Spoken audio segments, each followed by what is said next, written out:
Profesorja prekmurskega slovarja. Zato, ker verjamem, da bi se dobro nasmejala. Verjetno bi Gorana Dragiča povabil na kosilo. Nisem ga imel še možnosti tako res osebno spoznati, je vrhunski športnik, košarkaš in deluje mi pač tudi super osebe. Po mojo odbojkarsko reprezentanco šli bi pa, ne vem, na kakšno dobro pico.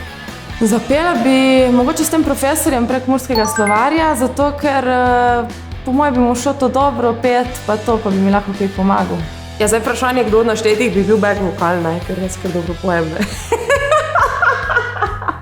Ne vem, kaj bi peli, kaj bi v bistvu najboljši trofli, ampak recimo, da z odbojkarji, zato ker jih je več, pa bi se mogoče malo skrilo, pa bi kot zborček vse skupaj izpadlo boljše. Moje s profesorjem prekmurskega slovarja.